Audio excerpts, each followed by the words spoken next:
बॉलीवुड अभिनेता धर्मेंद्र अब हमारे बीच नहीं हैं। उनके निधन के बाद उनके परिवार और पूरे बॉलीवुड में शोक की लहर है। इन सब के बीच एक सवाल उठ रहा है कि धर्मेंद्र की प्रॉपर्टी में, उनके पेंशन में क्या उनकी दूसरी पत्नी हेमा मालिनी को अधिकार मिलेगा या नहीं मिलेगा। तो कानून क्या कहता है, आपको बताते हैं कि धर्मेंद्र की जो प्रॉपर्टी है उसका बंटवारा किस आधार पर और किस तरह से हो सकता है। एक जानकारी के मुताबिक धर्मेंद्र अपने पीछे लगभग 450 की प्रॉपर्टी छोड़ गए हैं, जिसमें संपत्ति है, कई जगहों पर फार्म हाउस हैं और मुंबई में एक आलीशान बंगला है।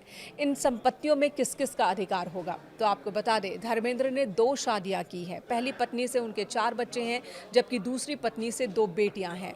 इन 6 बच्चों का अधिकार धर्मेंद्र की प्रॉपर्टी में होगा, जबकि उनकी दूसरी पत्नी हेमा मालिनी का अधिकार नहीं होगा, ना तो उनकी संपत्ति में, ना ही उनके पेंशन में। अब ऐसा क्यों है? क्योंकि धर्मेंद्र ने 2 शादियां की थी। साल 1954 में उनकी पहली शादी हुई थी और पहली पत्नी प्रकाश कौर को तलाक दिए बिना ही उन्होंने कई साल बाद दूसरी शादी की हेमा मालिनी से। हिंदू मैरिज एक्ट के मुताबिक अगर बिना तलाक लिए कोई दूसरी शादी करता है तो वो दूसरी शादी वैध नहीं मानी जाती है, यानी कि उसका कोई अस्तित्व नहीं माना जाता है कानून की नज़र में। और ऐसे में हेमा मालिनी को धर्मेंद्र की संपत्ति में कोई कानूनी अधिकार नहीं मिलेगा।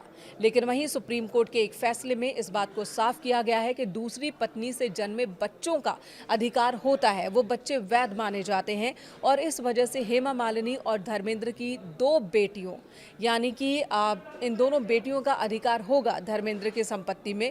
और ये फैसला लिया था साल 2023 में सुप्रीम कोर्ट ने। और रेवन सिद्धप्पा बनाम मल्लिकार्जुन केस था, जिसमें पूरी तरह से स्पष्ट किया था सुप्रीम कोर्ट ने कि भले ही दूसरी शादी वैध ना हो, लेकिन दूसरी पत्नी से हुए बच्चे वैध माने जाएंगे और उन्हें भी अपने पिता की संपत्ति में पूरा अधिकार मिलेगा। लेकिन यहाँ एक बात और मैं साफ कर दूं कि इन 2 बेटियों को धर्मेंद्र की प्रॉपर्टी में तो हिस्सा मिलेगा ही, बराबर का हिस्सा।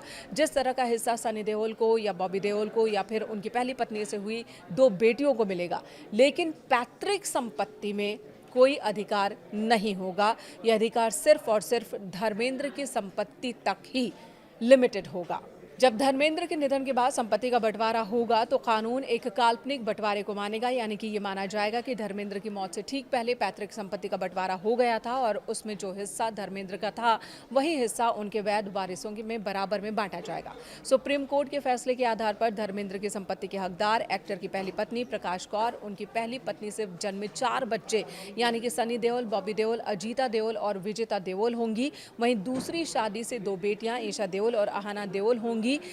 हेमा मालिनी को अधिकार नहीं होगा। जिनको अधिकार होगा इन सभी को धर्मेंद्र की संपत्ति में बराबर का हिस्सा मिलेगा। कानूनी रूप से हेमा मालिनी को धर्मेंद्र की संपत्ति में हिस्सा नहीं मिलेगा, क्योंकि उनकी शादी हिंदू मैरिज एक्ट के तहत वैध नहीं मानी जाएगी।